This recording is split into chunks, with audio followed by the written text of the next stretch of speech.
Welcome to the Outer Realm with Michelle Desrochers and Amelia Pisano. Airing live on the United Public Radio Network, 105.3 FM in New Orleans.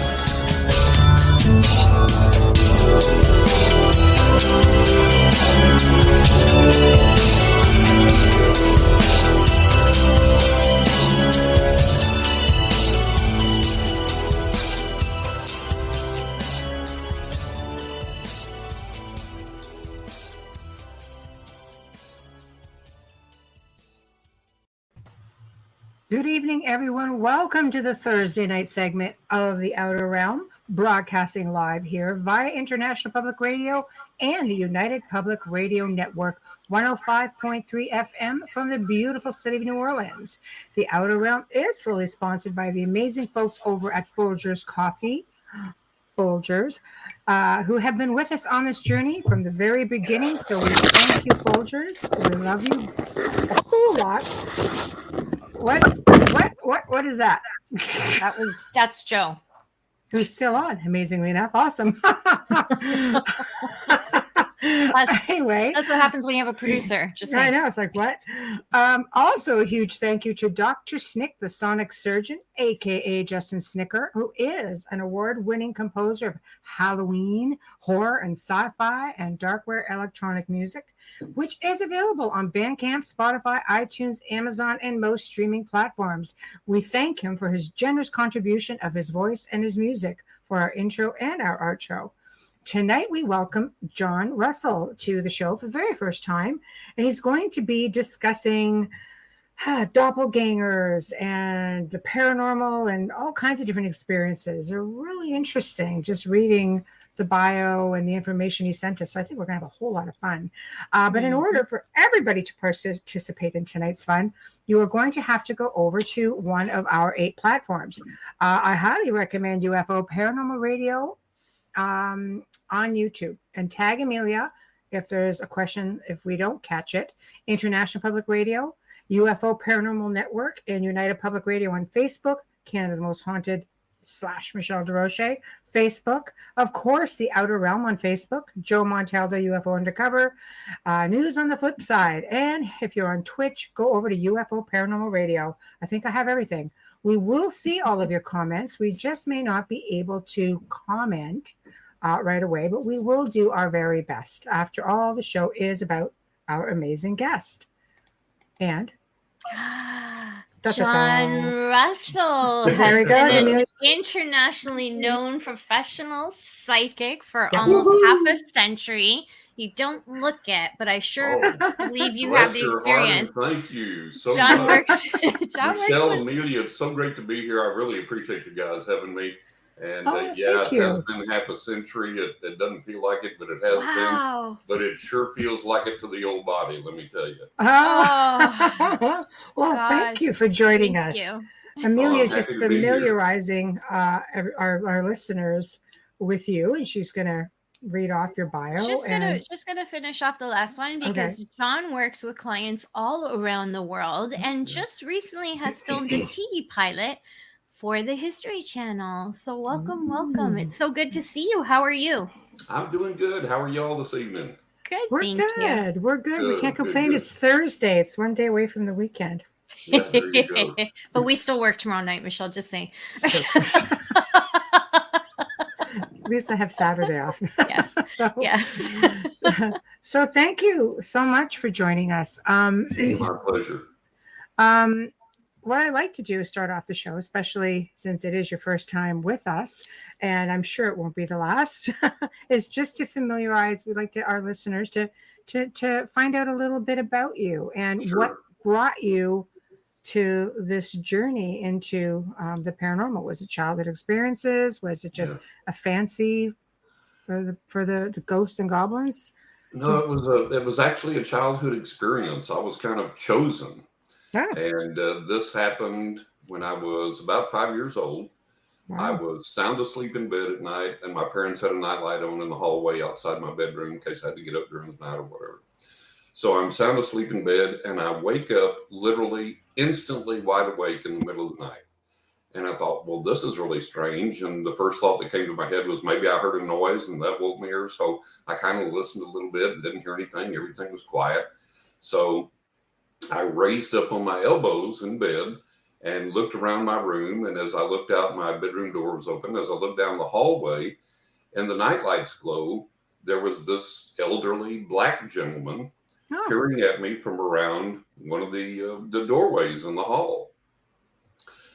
And I screamed bloody murder because I'm 5 years old. Yeah. We're obviously white, didn't have anyone black living with us. And I don't think we even knew anyone black at the time. And so my assumption as a 5-year-old kid is that somebody's broken into the house. We have an intruder. There's a burglar, a robber, somebody in the house.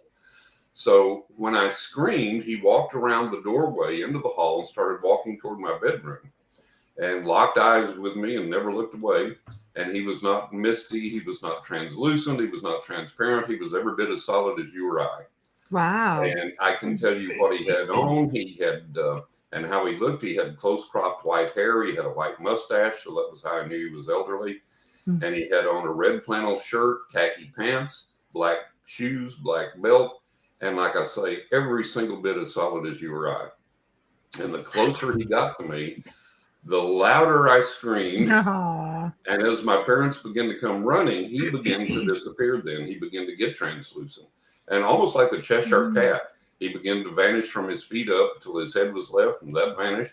And then my parents came into the room, and I was just sobbing uncontrollably. And I said, there's somebody in the house, even though I'd just seen him vanish. And my fright was so real and my insistence was so real that there was someone in the house that my dad actually went through the whole house, looked under the beds, looked in the closets, checked all the doors and windows. And of course, everything was closed up tight. And they said, well, you know, you saw something on TV and it caused you to have a nightmare. And I knew that wasn't it. I knew I had seen someone that was as real as you or I that then vanished into thin air. And my thought was, why? And is he going to come back? And is he going to talk to me when he comes back? And is he going to ask me to do something weird or scary? And what did he want in the first place? So it took me forever to get back to sleep. And then it took me a long while after that to understand what had happened to get comfortable with it. I spent weeks and days looking over my shoulder and looking for a little bit of PTSD going on. Well, you're a small child, and I'm sure they were just trying to comfort you. And then all of a sudden, I got this revelation and I understood what had happened. And I had been chosen for this awakening. He had come to me to open up this portal to the other side and to awaken my psychic gift. Now, having opened that portal to the other side, I've had way over 1,000 physical paranormal manifestations in my life. These are not things I dream, envision, meditate, hallucinate, whatever. These are real experiences that we capture on film, we capture on video, we capture on audio. Many times are witnessed by other people. And I've had well over 1,000 of those. So that dimension of interacting with the other side and discovering that the other side and that psychic powers and that the supernatural is real was one of the things that he opened up for me. And then the other thing that he opened up was my psychic gift. And I became aware of all that. And it was like, oh, okay. He didn't come to scare the life out of me. That was just a byproduct of what happened. Right. And, you know, sorry, kid, but look, we're going to do this. And down the road, you're going to be happy because you're going to help people all around the world someday. And I have been able to. That's one of the marvelous things about that. And since that time, I've never been scared again for any experience that I've had, any paranormal psychic experience. I've never been frightened again, never been scared again, even as a child. So it was, to me, a blessing in retrospect. I have to ask, did the man appear to you a second time, or was it just the one time? He never has. And I've always asked him, come back. And I promise this time I won't scream. Wow, right. He's never come back, but I kind of get the bit feeling that he may have been out there somewhere, kind of keeping an eye on me or keeping tabs on me. That's what I was going to say. Maybe he was like a guide at the time. Exactly. Yeah. That was the feeling I got. It's like, okay, you know, I'm going to come and open this up for this guy, and then I'm going to kind of keep tabs on him, make sure he stays on the right path with everything. And it's been a marvelous life. So that was how it all started. Wow.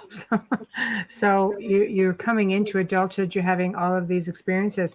What made you decide to, because I mean, children on average, have paranormal experiences. They don't always realize it. They don't always analyze it. They just know that, oh, this is my friend so-and-so, or this one scares the bejesus out of me pretty regularly, or, Right, right. it's not as thought out as it was for you. Like, what age did you realize, like really in depth, that this was a path that you were going to have to expand on and share with others? Well, that occurred then shortly thereafter. Wow. Yeah, I was about between the age of 5 and 6, I guess maybe about 6. And I Wow. had begun to have these experiences, and then I began to understand why I was having the experiences and Right. to begin to accept them as normal. And then the understanding of my psychic gift, that awakening, that occurred. I was out in the backyard playing with a toy, running around the backyard, Mm-hmm. and this car pulled in the driveway. I didn't recognize people in it. So I ran the house, got mom and dad, and I said, "Hey, there's somebody in the driveway. I don't know who this is." And they said, "Okay, we'll come out and check." So they come out and they go, "Oh, these are friends of ours." I said, Mm-hmm. "Okay." So they're greeting their friends, and they're all standing outside talking in a little group there before they go inside. And I come up and kind of eavesdrop for a little bit. And then I looked up at the people and I just barged into the conversation. And I said, "You guys just went on vacation." And I said, "You drove that car that's sitting in the driveway and you had 2 kids with you. They're not with you today, but you took 2 kids with you on this vacation. And you went to this hotel and it had this many stories and it was painted this color. And there were these trees in front that looked like this. And the pool area in back looked like this." And the guy, the husband, was kind of like, "Huh? What is with this kid? What is with the kid?" But I will Yeah. never forget. It was the greatest thing on the planet. His Mm. wife, she was slack jawed, and her eyes bugged out, and literally got bigger and bigger and bigger. And she looked at my parents, and she goes, "How the hell could he possibly know that?" And my parents were like, what?" And she was like, "How the hell could he possibly know that?" And my mom said something like, "Oh, kids and their imaginations, this, how they go off on tangents and tell stories." And she goes, "No, no, no. This is not a kid's imagination. How Right. the hell could he know this? We Mm-hmm. just went on vacation. We drove that car. We took our 2 kids. We stayed at this hotel that looked exactly like he described. Mm-hmm. How the hell could he possibly know that? That's what we were Mm-hmm. coming over to tell you, was about the vacation we had taken. Wow. How the hell Wow. can he possibly know this?" And He's so she's looking young at me to like have I an have cobras understanding. growing out my ears. Yeah. And my Well, parents you said something to the effect of, "Go play, John." I was like, "Okay, nice to meet you, well, folks," and off I went. you And shook them up. they You were shook just them shell all up. Oh, they were Literally. shell shocked. They never came to Yeah. visit my parents again. Wow. So that was when I discovered I have the That's psychic deep gift, that though I can for a see. little guy. I Yeah, mean, like I said, most kids would just sort of like, okay, it's an experience. But between the ages of 5 and 6, to say, I really need to get a deep understanding of this and exactly. start reading, people, is Hmm. pretty Yeah, interesting. and I understood that I could do that, that I could see into their lives, I could see into their past, their present, I could make predictions that were accurate, I could tell what was going on in their thought processes and their emotions, their Mm, environment. And then from there on, it was like, okay, this is real. mm-hmm, Now, there's a lot of BS out there, and I had mm, learned even at a young age that in religions and in spirituality and the paranormal, everything, there's mm-hmm. phonies and con artists and frauds and self-deluded people and so on and so forth. So, having learned that at a very early age, I began to study around age 12 Right. everything I could get my hands on. Religious psychology, parapsychology, the paranormal, At 12. everything. Psychology at 12. That's Psychology. I was impressive. deep into psychology books, That's hard. and That's a hard thing to get a grasp on, let alone at 12. yeah, and it was something that made sense to me, and that I understood, and that I realized I could meld all that together and get an understanding of where this thing was taking me, and get Mm-hmm. an understanding of people and their processes, and better be able to understand what people were doing when they were phonies or con artists or fraud, and how to combat that. At 10 years old? Yeah, 12, about 12. Yeah. Were you guided to do this? Because this isn't normal for a 12-year-old, not in any day. Psychology at 12, what? You know, It thought was- I was impressed with myself because I did that at 15, but 12? Right.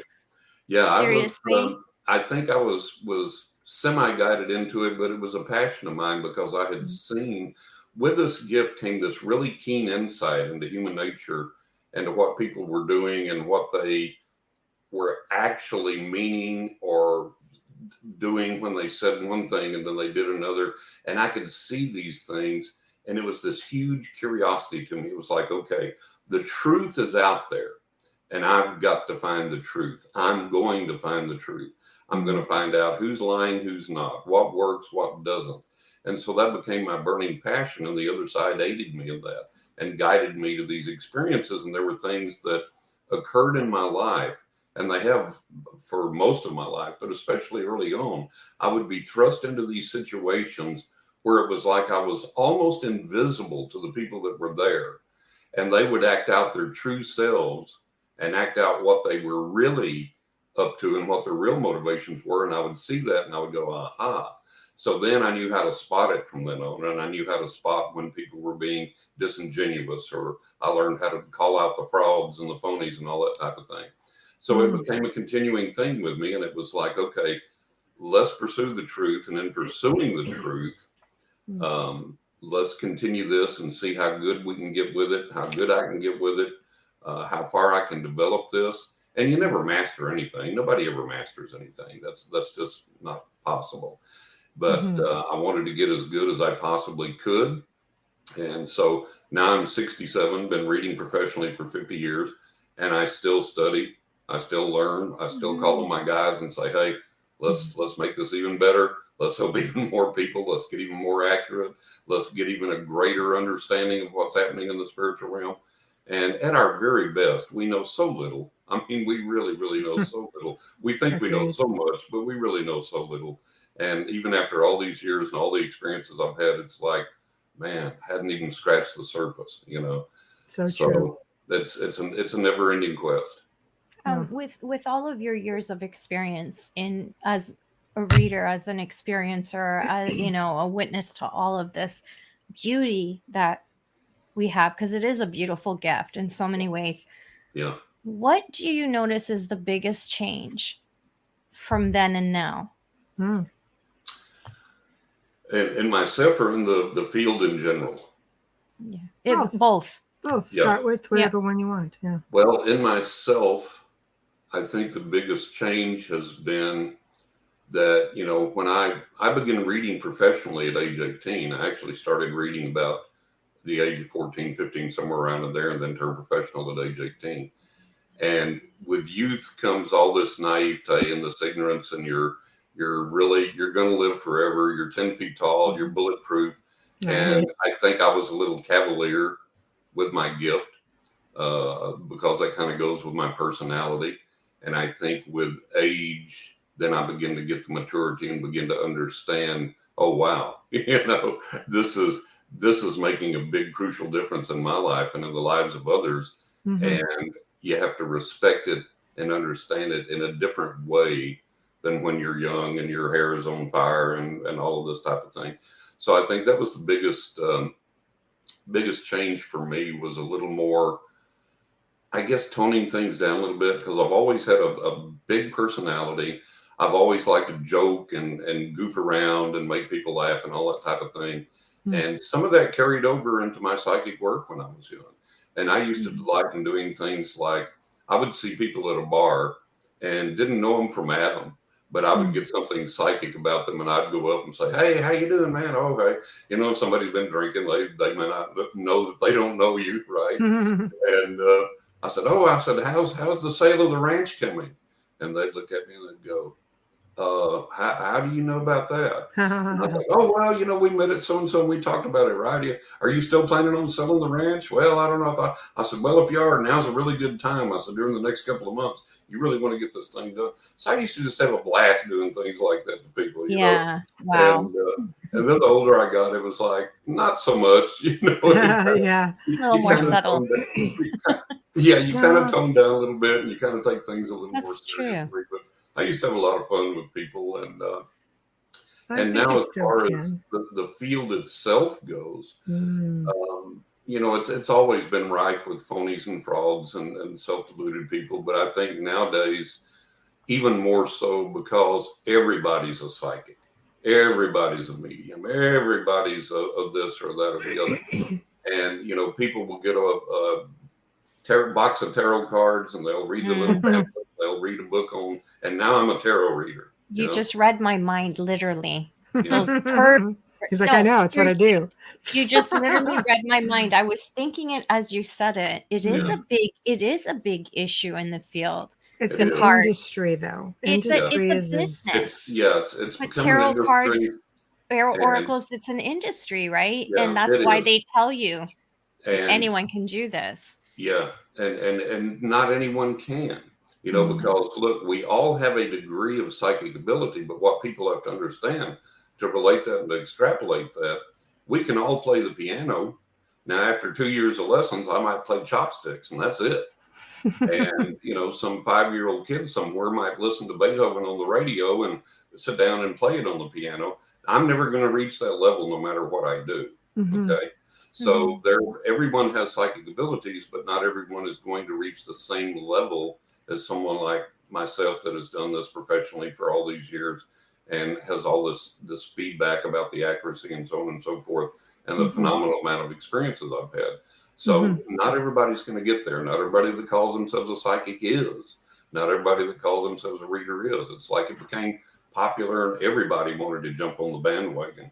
And I think one of the biggest changes I've seen in it now is that, and there's always been a few people that were this way, but now too many people are out there, charging ridiculous amounts of money for readings and making tons of money, and you buy their course or you take their special thing or you get their special training, and it's always hundreds of dollars, sometimes thousands of dollars. And this person is not one whit better than I am or you are, most of the time way less experienced, but they've got the spiel, and people fall for that, unfortunately. And that's one of the things that I'm always campaigning against.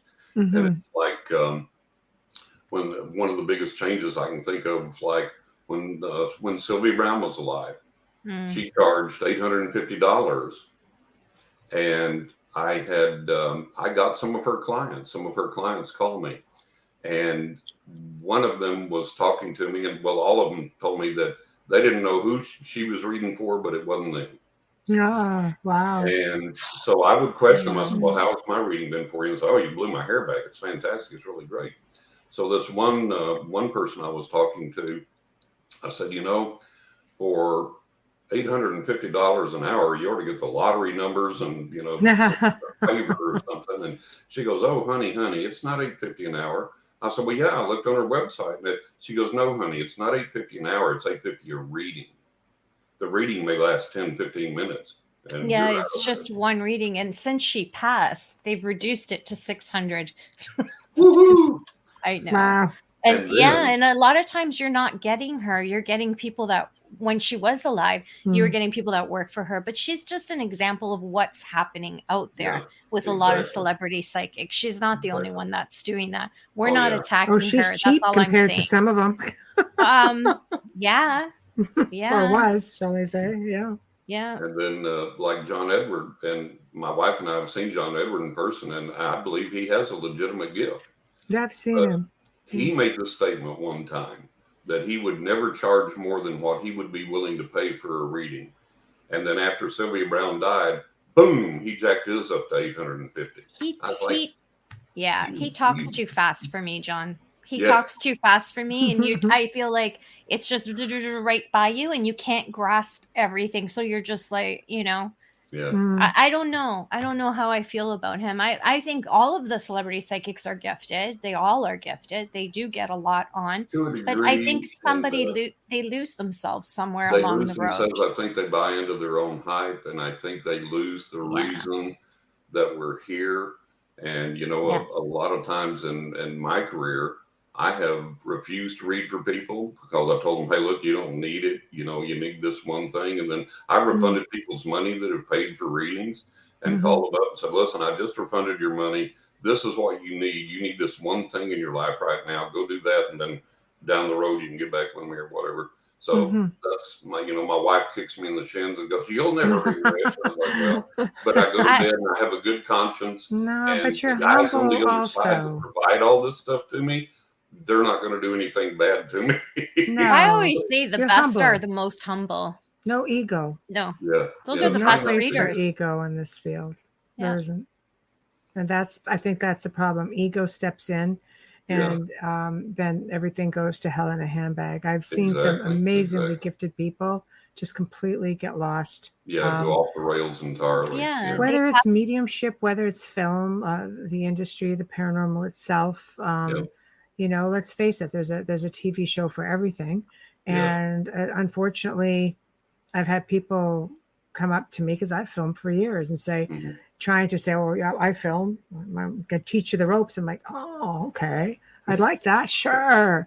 Then they come back and like, oh, I just feel like a real idiot. That's happened a few times to me. I'm just like, that's okay. It's, I hear you. It's too much. It's such an industry. I feel like we're going through the Ghostbusters era from the 80s. How it comes in waves, and now we're for the last decade we've been in this big wave, and it doesn't seem to be stopping anytime soon. I know. Yeah, well, just like healthcare became a bottom line industry, the psychic industry became a bottom line industry. And everything is motivated by the bottom line and by profit and by money, and I've seen that happen in the UFO community now, and there are people that are charging these outrageous sums for a supposed contact and all these other things. And it's like, oh man, and that's become the norm now. And so my voice is lost out there in this, it's like, I'm trying to get people to understand. You just desperately want an experience of any sort. And some people will pay anything to get it. Exactly. And that price, however, can, in our field, that price could become a lot more expensive. True. Depending on what it is you're wishing for. Nobody can guarantee they're going to have that experience. Not in all honesty and not in all. No, but when you're starstruck by, I won't give the name of the celebrity who's really big in the UFO right now. No, I can't. I can't. Yeah. We all know. We're going to know. We all know who I'm speaking of. Yes. Went from having to get the truth out to charging to have an experience with him. And an exorbitant amount of money as well to be there.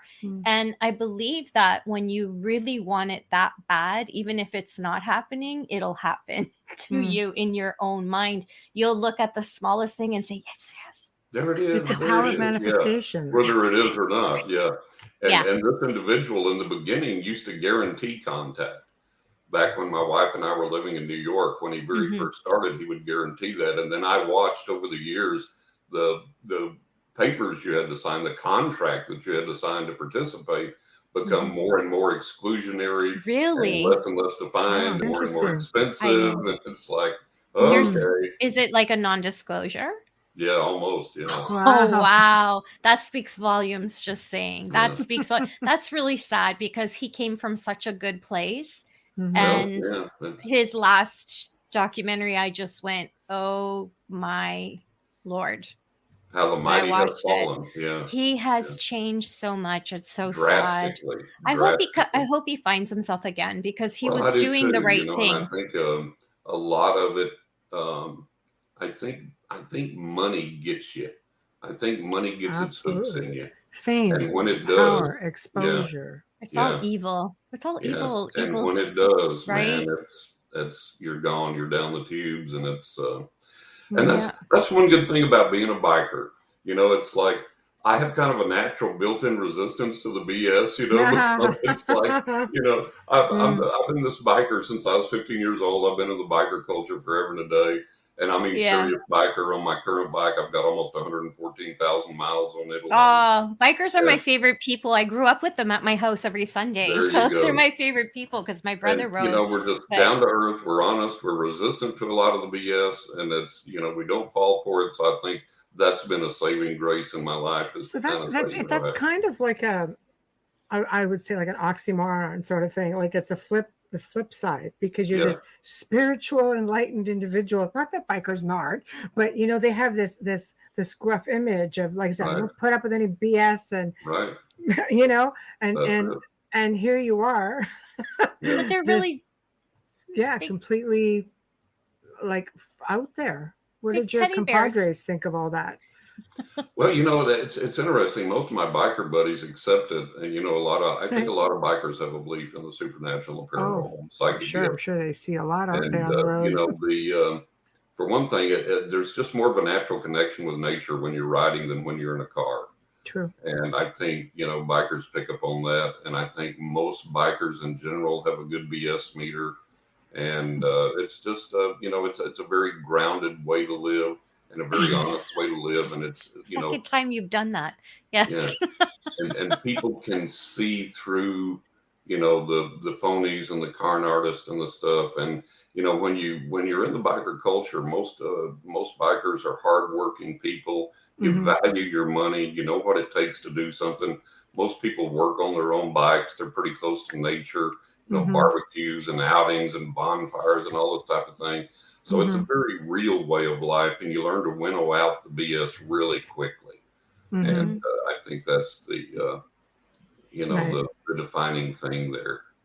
Yeah, living in the moment, exactly. Absolutely. And like you said, you're grounded. You're always grounded because you're always with nature. And Thomas Rivers, who's a friend of ours, said the art of motorcycle maintenance and riding, living in the moment. Right.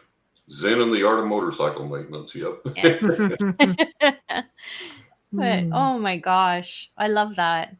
I love that they accept it as well, because you do see a lot when you're putting that kind of mileage on your bike in your life. Oh yeah. So, Well, that's why I wrote my first book, Riding with Ghost Angels and the Spirits of the Dead.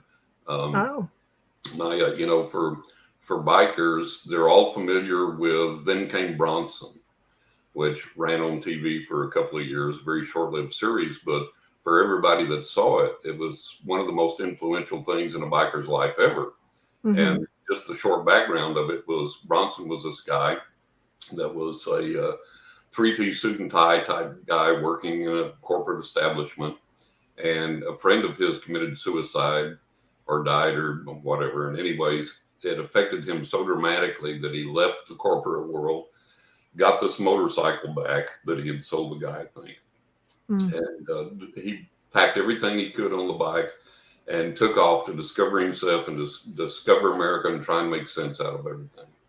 And so that's every biker's dream. Have enough money in the pocket. You put what you've got on the bike.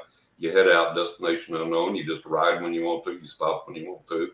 And you go everywhere and you see the world. So that's every biker's dream. So that influenced me as it did all bikers of my generation, and still continues to influence people. It's still out there and around. You can still see it here and there. So I had been in New York, moved to New York, living with my wife upstate. And out of the blue, I was contacted by Atlas Media Corporation and did a screen test for them, and eventually went to pilot to shoot for the History Channel. And unfortunately, that never aired. But my producer and I became very good friends, and we kept working on show ideas for television. And so one of the things I came up with was, let's do a psychic Then Came Bronson. So I'll ride into town on my motorcycle. We'll do the paranormal investigation, resolve it, and then I'll leave town on the bike and go ride to the next town.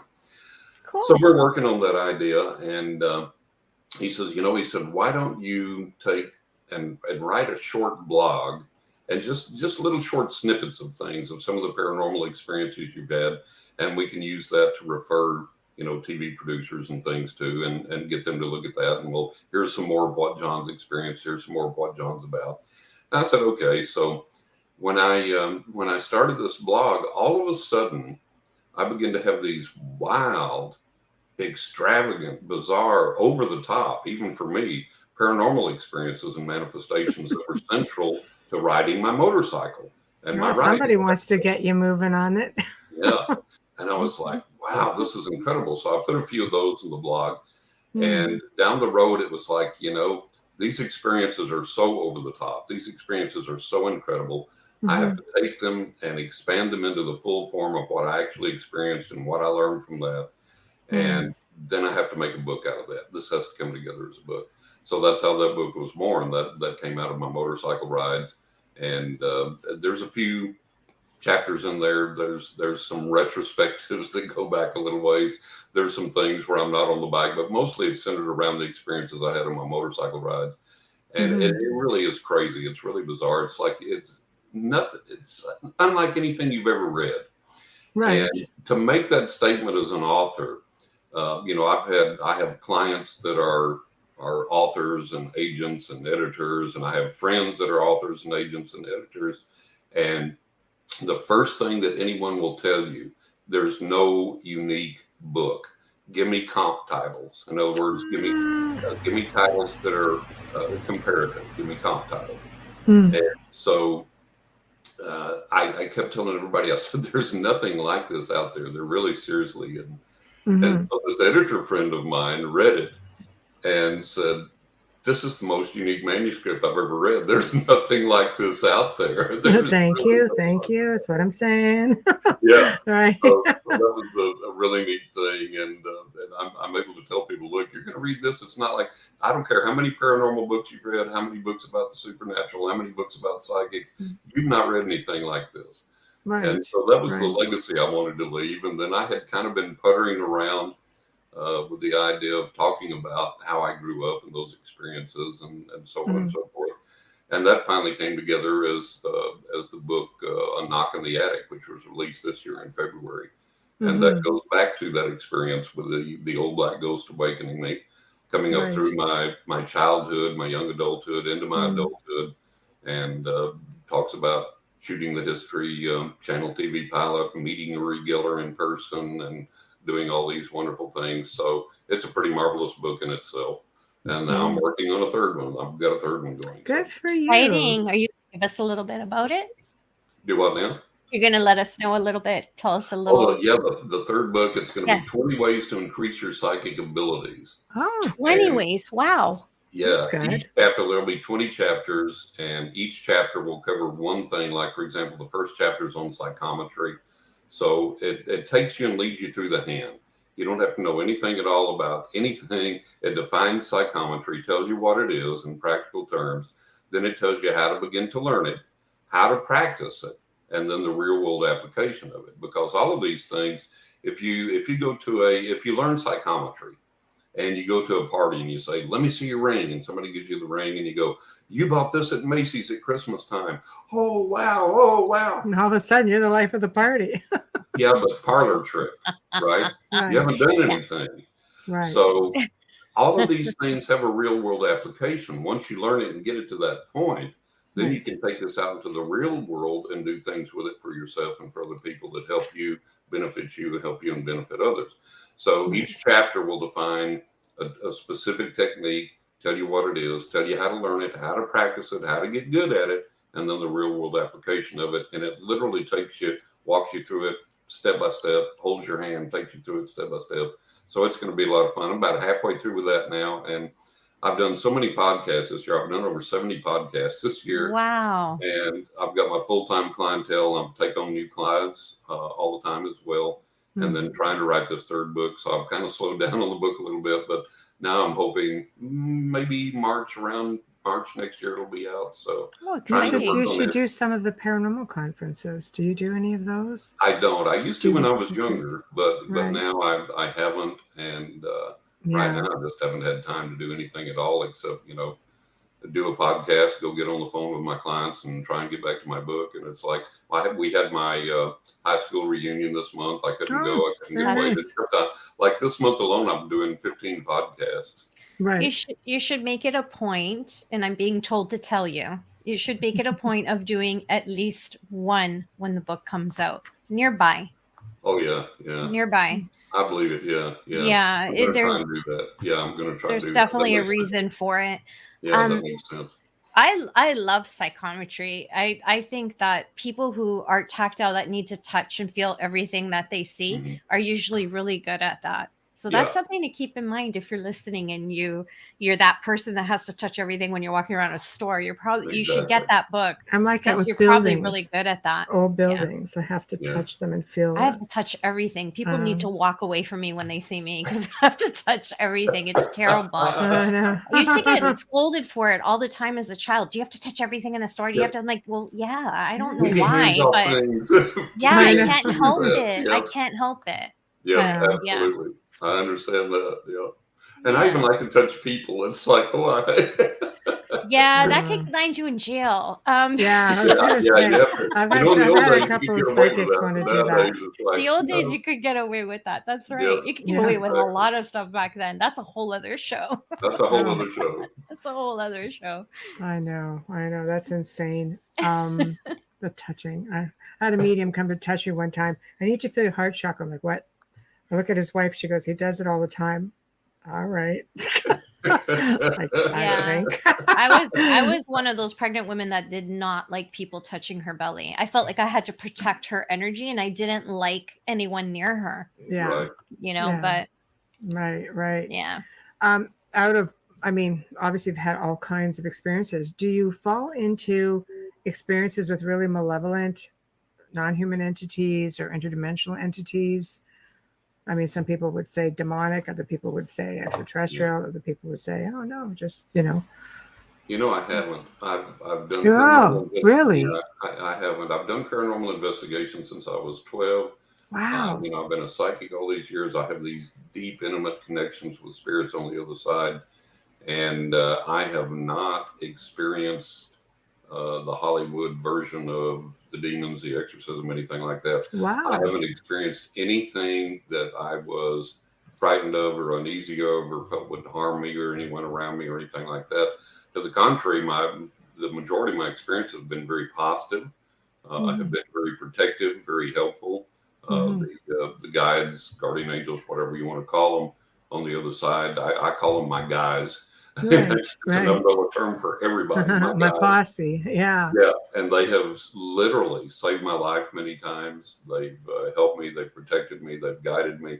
But I haven't found any of the there's not a demon behind every bush. No. I haven't found any cases of what I would term a true possession. There's been a lot of things where I've been asked to investigate things. Especially like possible possessions and things like that. And all of a sudden, this is coming up in podcasts, and we're talking about it a lot. And most of the time, what I have found is that when I go to investigate this, there's either mild mental illness, drug abuse, drug use, misinterpretation of what's going on around them, overactive imagination. And one of the things I call out, because people still tend to use this, they say, yeah, but listen, there was this small lady. She was like 5'2" and maybe weighed 100 pounds. And when this spirit would come upon her, it would take like 5 or 6 grown men to hold her down and all this. Okay, here we go. I was young. For a brief period of time, very short period of time, I worked at a state mental hospital, and we had dual diagnosis clients, which were mental retardation and mental illness, both. And these guys would launch off and go crazy and attack you and all this kind of thing. Now, I was very proficient in several martial arts, but you can't defend yourself with the clients. You have to find a way. The state taught you ways to basically calm them down and restrain them without hurting them or without you getting hurt. Okay.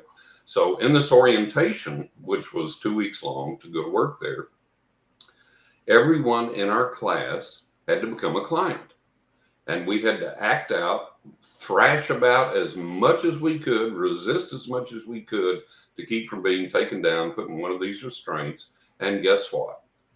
Little tiny gals in there, 5 or 6 guys to hold them down. Average person, 5 or 6 guys to hold them down. We had a handicapped guy who was crippled, 5 or 6 guys to hold him down. So, that's no evidence of demonic energy. I mean, you start looking on the internet nowadays and you look at any news site and you see some crazy lady in the police station protesting her ticket, and I ain't going to pay this. And she goes out in the hall and she starts knocking over stuff. And one or two cops comes to say, hey, lady, you got to get out of here. And she turns on them. They start wrestling with her and they can't subdue her. And pretty soon 2 or 3 more cops come. And you got 5 or 6 cops on this one little woman.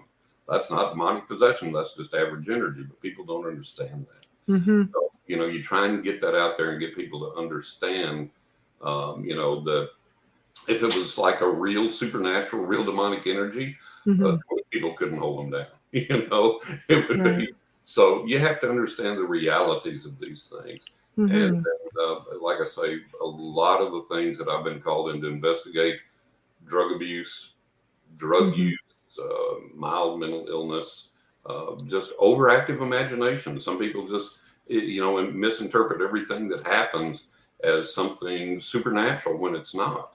Mindset and their imagination fires up and they run with that and they go with that. But no, I've never found anything like that. Now, this is not to deny the reality of evil.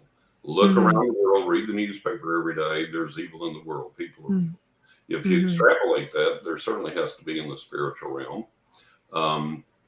I remember a buddy of mine and I, my wife and this buddy who was also somewhat psychic, and he's on the other side now. And he was blind.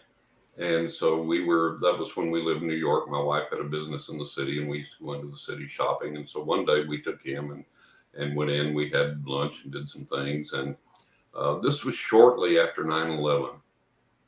And we came to a crosswalk and we were standing there waiting for the light to change. And there was no wind. It wasn't breezy or anything. And all of a sudden this entity blew past us so fast, so close and so fast that our clothes literally rippled from the breeze this entity created. Wow. The energy. Yeah. And our clothes literally blew like there was a wind. Our clothes literally rippled. And we had this thing, this me and this guy, and we would like counter check each other. It was like, you say what you experienced and I'll tell you if that's what I'm getting. And so we would double check each other that way. And so he said, did you just feel that? And I said, yeah. And I said, what did you get? He said, you go first. I said, whatever it was malevolent and it was on the way somewhere to do something bad. And he said, that's exactly what I got. So, there are these entities that we would describe as maybe malevolent or maybe, dangerous or whatever. Let's go back to the biker world. Let's go back to the clubs. And, right there we can say, okay, if this guy goes after somebody that's hurt one of his brothers, is he demonic? No, he's just eye for an eye, right? He's eye for an eye. He's just obeying a code. Yeah. And so maybe some of these things on the other side, maybe somebody here has done something so egregious that they're like, okay, this guy gets it now, So we don't know. So much of this is unseen, and we try and plumb the depths of it, and it's pretty much hidden from us. I like to say the other side plays peekaboo with us, and it does. And but that's really the only types of things I've encountered. And, I've never seen the demon behind every bush thing. And I'm not even sure if I believe in demons per se. That's a tough one. There are people who don't believe in angels and demons at all. They believe in different forms of extraterrestrials or interdimensional beings. They just look at them as maybe from other parallel dimensions. I think, we grew up, we're taught religion, it's instilled into us. You have your angels, and you have to have your fallen angels, your balance somehow. Yeah, if you believe that religious construct, yeah. Well, exactly, and I can assure you, there's a lot of people listening who do. You're doing that through the eyes of the glasses of the Bible, this or that or the other, and that's what I've striven to get away from in my life. Is okay, absolutely. Let's get rid of all the constructs, the dogma, the rituals, the traditions, and let's find out what this is and call it what it is and interact with it as it is. And I remember one time I was asked to be on this pagan radio show, and they were truly of the pagan religion, the official pagan religion, and they practiced all the dogma and tradition of the pagan religion. So I was asked to be a guest on this show, And they said, "Are you pagan?" And I said, "Well, in many aspects of my life, I live pagan traditions probably, but I'm not officially pagan, no." And, I've had all these paranormal experiences, and I'm the psychic. I've got this huge retinue of client testimonials on my website that can tell you I'm the real deal and all this. Yeah, but you're not pagan.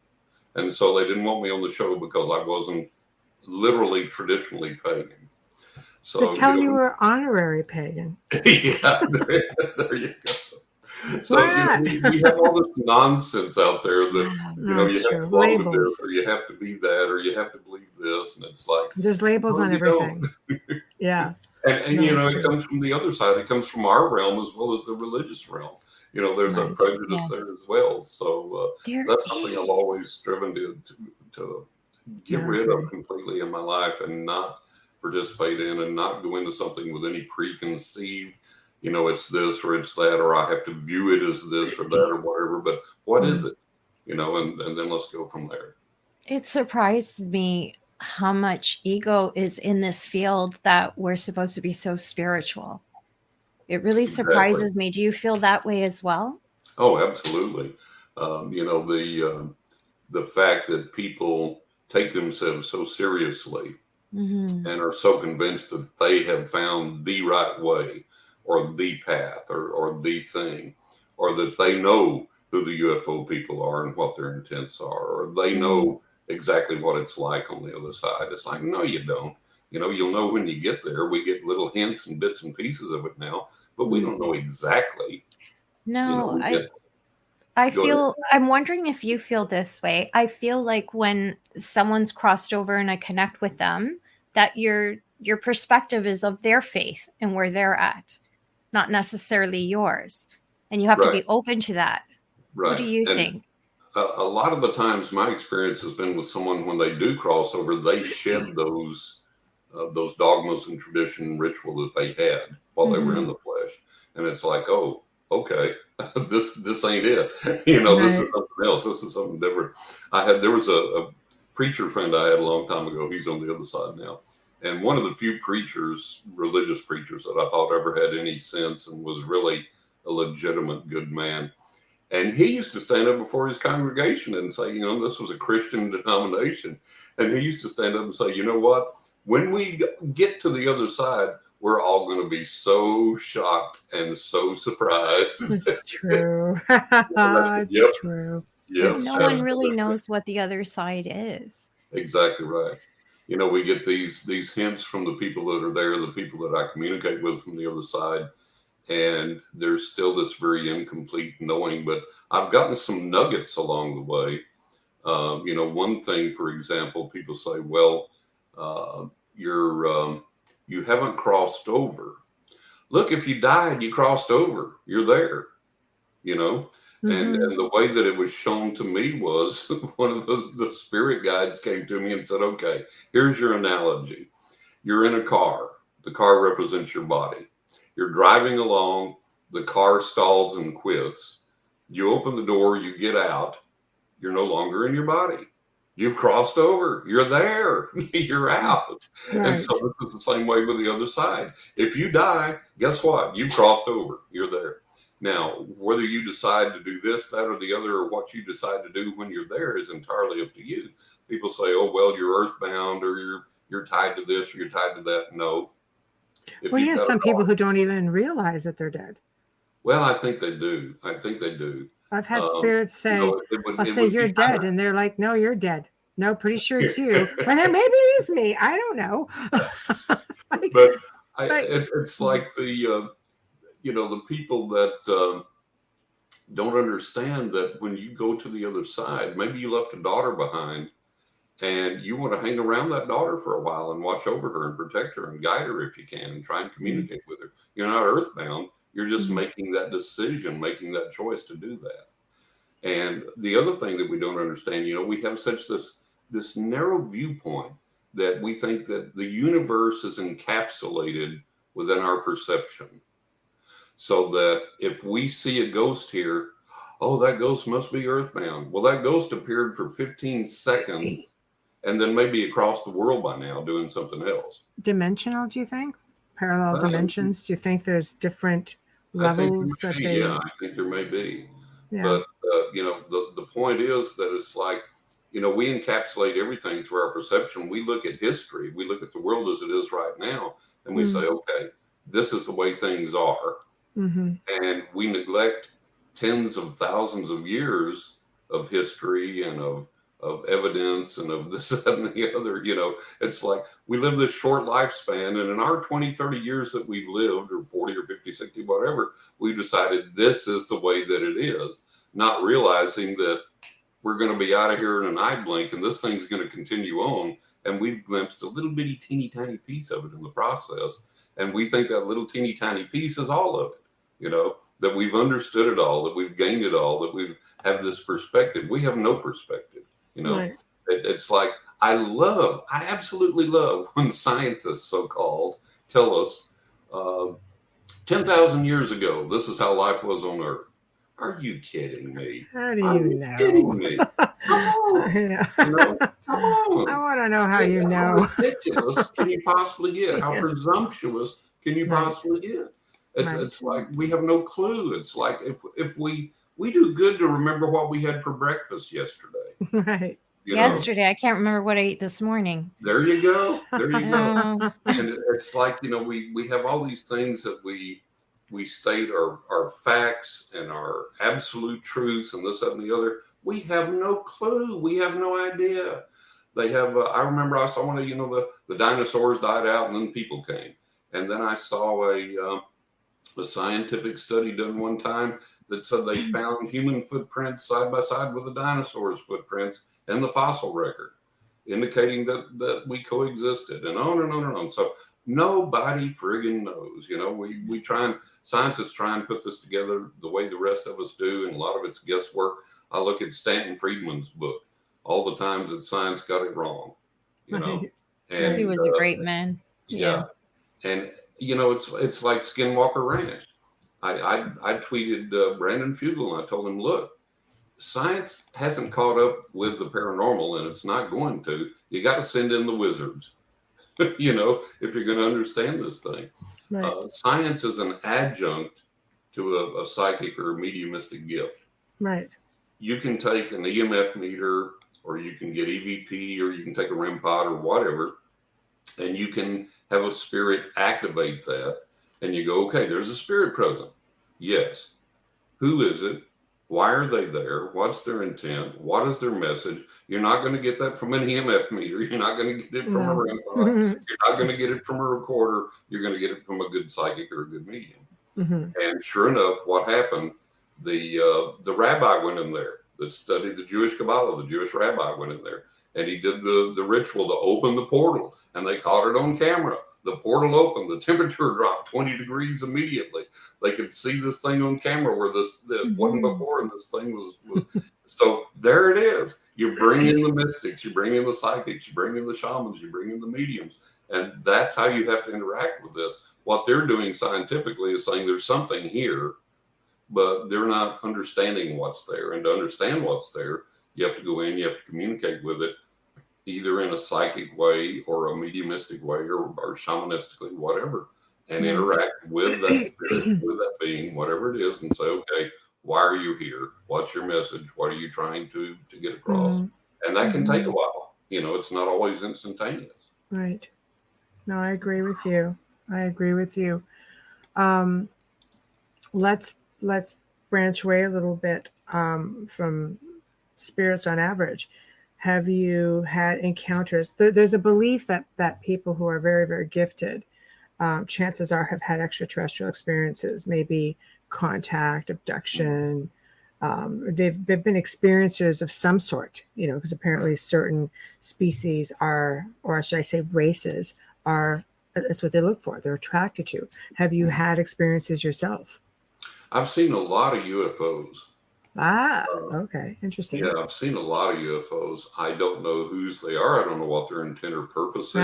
Exactly. Well said. That's could be honest. Government. Yes. Could be. When did you start seeing them? How old were you? Was this like around the same time as your psychic ability? Putting the puzzles together. Yes. This is really funny, Amelia, because when I was around 20, I had been reading professionally already for a couple of years, and I had this plethora of physical paranormal manifestations.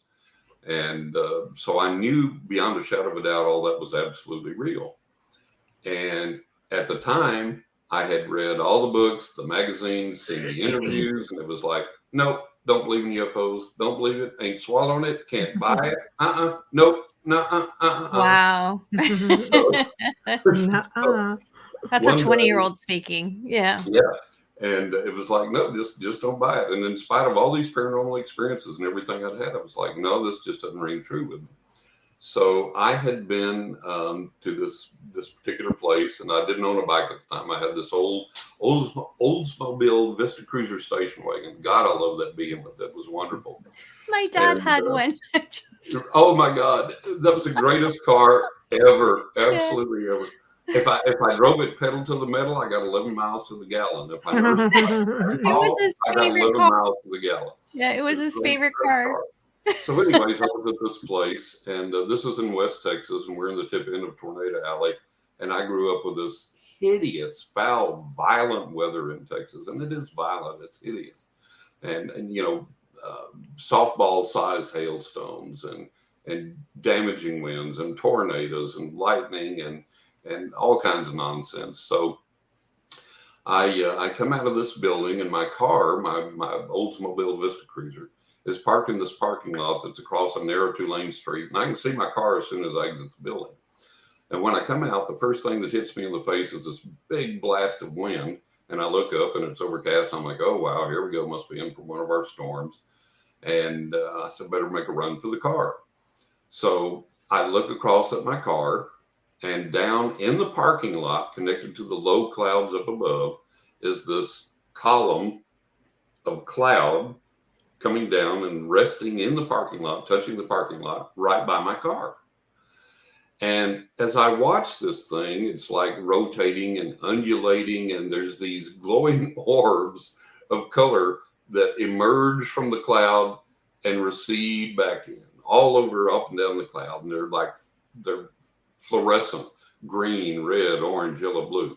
And I'm looking at that, and I said, okay, I'm 20 years old. I thought I was healthy. I thought I had a normal mind. I've gone nuts. This is it.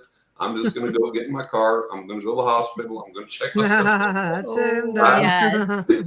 Right. And I'm serious. That was the first thought that went through my head. Wow. So I stayed there and watched this thing a little bit longer. And down in the parking lot, there's like some debris, some litter, paper cups, papers, whatever. Around the base of this thing, it's perfectly still. They're not blowing. They're not moving or anything else. And I'm like, okay, further evidence that I've gone nuts. I'm hallucinating. And then I get this overwhelmingly odd urge to walk toward the cloud. No. So I take a few steps toward it, and it moves toward me. And I stop, and it stops, and I back up, and it backs up. So I walk toward it again. It comes toward me in the parking lot, moves forward, and I stop, it stops, I back up, it backs up. Because like, that's okay, not weird. definitely crazy. Weird. Definitely lost my mind. Wow. Well, about this time, the door opens. This guy whacks me in the back with the door. And he says, oh, I'm sorry. What are you doing standing so close to the building? And without waiting for me to answer, he looks up and he goes, oh, boy, it looks like we're in for it. And then he looks across the street and he goes, what in the world is that? And I'm like, hallelujah, I'm not crazy. You're not the only one seeing this. Yeah. So I said, watch this. And I walk towards the cloud. It comes toward me. I back up. It backs up. And I look at him and I say, isn't that the weirdest thing you've ever seen? He looks at me like I'm the weirdest thing he's ever seen. He's like, bye. And he's out of there. It scared him to death. His car's parked the other way. So off he goes. Here I am alone again with the thing. I'm stuck there. I'm like, so what do I do now? So all of a sudden it lifts back up into the clouds above and they all start rushing across. So I'm like, okay, run for the car, get in the car. I'm like, what in God's name was that? So I start the car up and I start to drive. Now I know this town like the back of my hand, literally, still do to this day.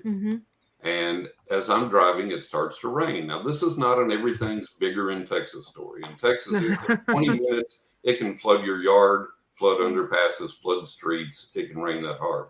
But this is a rain unlike anything I've ever seen. I've got my lights on. I've got my wipers on high. They're doing absolutely nothing. My visibility, literally, no exaggeration, is 1 to 2 feet beyond the hood of my car. Oh, that's scary. That's as far as, frightening. That's as far as I can see. And there are cars angle parked on the street, and I can't see them out my passenger side window. And I'm like, man, I can't keep driving, but I can't stop. Somebody's going to hit me. I don't want to sideswipe these cars. I don't want to hit somebody in front of me. And I'm poking along, and all of a sudden, I see this bumper appear, and I jam on my brakes. And there's a person behind me. They come up, and I can finally see their headlights. They jam on their brakes to keep from hitting me. Excuse me.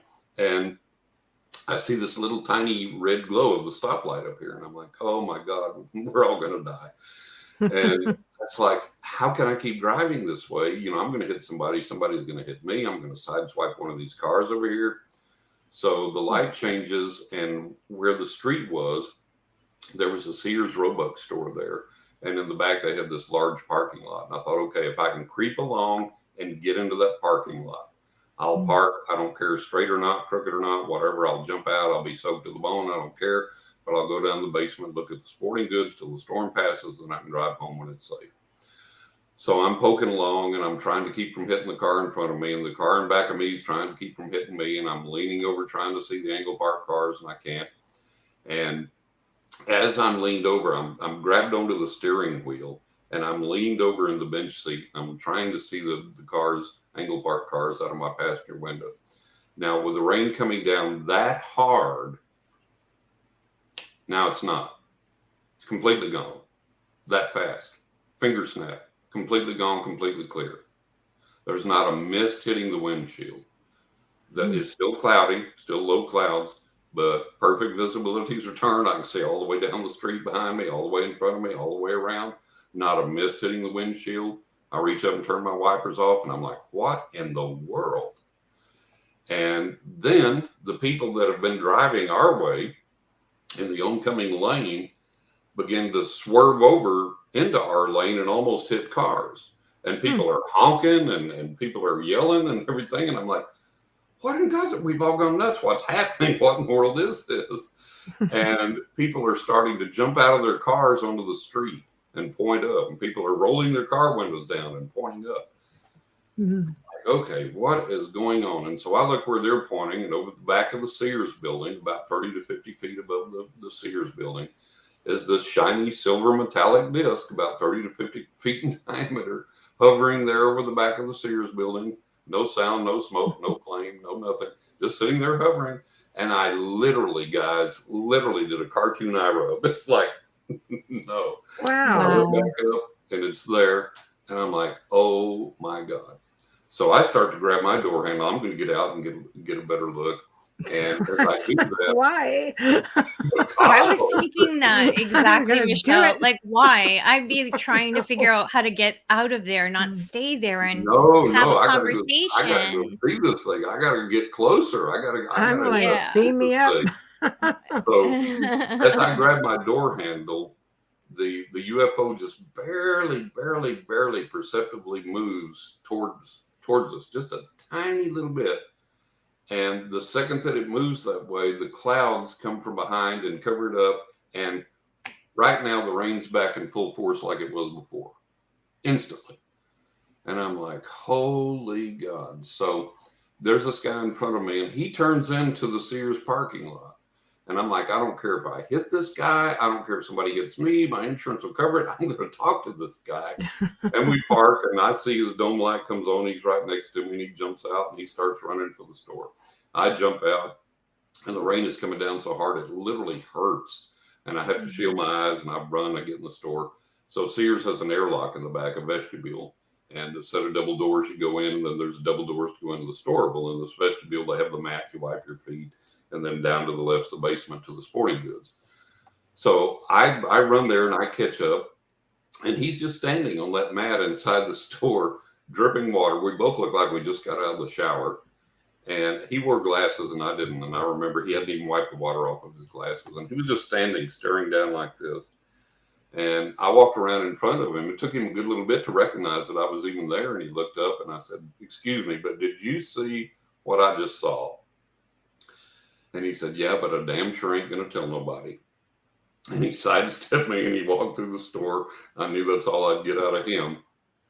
Back then, you just didn't talk about it. You were touched in the head. You were crazy. You were made fun of. You could lose your job, whatever. And so, but at least there was that validation verification for me. And so I had to change denominations. I had to change religions. I had to become a believer because I saw it in the presence of witnesses. They saw it first. And there it was in broad daylight, no discounting it, there it was. And I've seen a bunch since then, but I haven't jumped on the bandwagon of I know who they are and they communicate with me and they tell me this and they tell me that. That you know of. That you know of. But with your senses and your abilities, do you feel that they're something to be concerned about or something to fear? Do you think they're here to help? Well, let me tell you what I've extrapolated from all the experiences that people have. I mean, number one, you look at it, you've got abductions. Now, if we count the abduction cases as real, and there's a lot of verifiable, credible ones, Travis Walton, Barney and Betty Hill, so on and so forth, that are extremely credible, extremely believable. And if that's true, if you're taken against your will, that's an act of hostility. Okay, there's no other way around that. If I come and grab Amelia and take her and duct tape her and throw her in the car, and she doesn't want that, that's hostility. That's violating her will. That's violating. I agree. Yeah. So that's something to be concerned about. And then you have the possible cat mutilations tied in with that. And then one of the things that I've been concerned about is if I'm coming down the road and Michelle's over there on the side of the road with a flat tire. And I pull over and I say, hey, you got a spare? And she goes, yeah. And I said, you got a jack? Yeah, but I don't know how to use it. Well, guess what? I'm going to jack up your car. I'll change your tire for you. Okay. Or if I pull up and do you have a spare? Do you have a jack? No. Well, do you have AAA? No. Well, I do. I'll call. I'll get them out here. They'll fix you up. I'll wait with you. Make sure you're okay till they come. We have that milk of human kindness. We may be losing it a little as we go here, but I think most of us still have that. Now, if we extrapolate that to alien species, and there's somebody out there that would give a damn, to the point that, well, look, these poor earthlings, we can't stop the volcanoes or the floods or the hurricanes or the tornadoes or the lava flows, but, we kicked cancer's butt a long time ago. Let's meet them out in the woods and say, here, take this, go to St. Jude, heal these little kids. Wouldn't there be somebody in all this advanced intelligence and capability that would have at least that little bit of modicum of sympathy or empathy, or if nothing else? They haven't. How do we know it's just the powers that be that are not? There's all kinds of documented cases where ET has given things to help people, but how do we know that the people in charge? I personally know someone whose family member gave a cure for a specific cancer. It goes back, going back to being a healer in the late 1700s. Allow it exactly, and it all disappeared. Yeah. Exactly right. At least to most of us. That's one of the things we have to be concerned about. But we have to say, okay, if these beings are that far advanced and that capable, isn't there some way around that? You would think logically that there would be. And then Rob Shelsky, the MUFON investigator, I saw, listened to a podcast of his where he said, where is that story of I was lost in the woods at night and feared for my life, and all of a sudden a UFO came over, shone a light down, led me out of the woods by that light to safety. Where's that story? We don't have that, So this is my concern that, we don't know what the motivations are and what the interactions are and what the things are. And we don't have enough reliable things to hang our hats on from what we've been told from people that I deem very unreliable and not credible at all. So I have concerns there. I have worries there.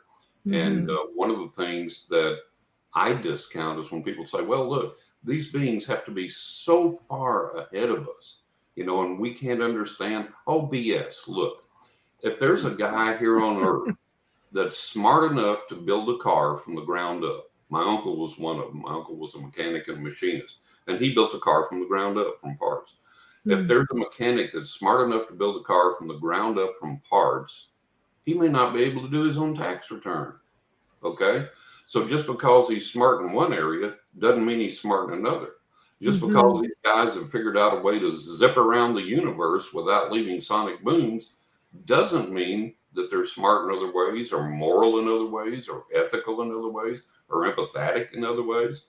So we have to look at this in a skeptical type of attitude and say, okay, look, we don't know, Right. and the government finally has fed us this little bit of dangle this little thing before us. Preliminary disclosure. Very little minuscule thing, but they did acknowledge that they are physical objects. They're picked up on multiple sensors, and nearly everybody in government now has walked it right up to the edge of saying, hey, folks, these aren't ours. This is not earthly technology. So basically, everybody has been saying that. We're going to hold that thought for a moment, and we're going to pick it up right after we do our sponsor and station ID. Absolutely. Oh, what a night. Yes. It's already that time. My goodness. You're listening to The Outer Realm with Michelle Desrochers and myself, Amelia Pisano. Tonight, our special guest is John Russell. He is incredible. And if you haven't heard it and you're just tuning in, give it a half hour and come back for the archive and share it up with your friends. This you don't want to miss. We are live from the gorgeous city of New Orleans, and we're live on 105.3 FM radio. You can catch us right now if you're on YouTube at UFO Paranormal Radio, UFO Gods and Extraterrestrials, International Public Radio, and coming back soon, UPRN Talk Radio. Tonight's intro and outro is from the award-winning Dr. Snick, the sonic surgeon, Justin Snicker. Amazing. Google him and you can listen to all of his written music, and his voice is on our intro and outro, and you don't want to miss that. You want to check out the rest of his music, especially right now for Halloween. He's got a lot of specials going on. So make sure you Google Dr. Snick, the sonic surgeon, Justin Snicker. Tonight and every night is sponsored by the good folks at Folgers Coffee. No one loves you more than Michelle and I. Thank you, Folgers. So let's get back to disclosure. Right. What I find interesting now, of course, is the whole.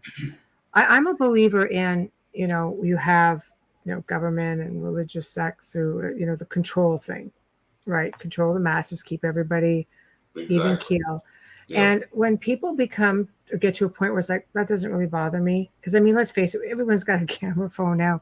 We probably see more out there. The people post more out there than the government. So the government's like, their disclosure is so minuscule that people go to YouTube over here and check this out, or check this out. Right. Do you feel that maybe because people I don't think people are all that frightened of it. So now it's like they're losing the edge of control, false flag, invasion, things like that.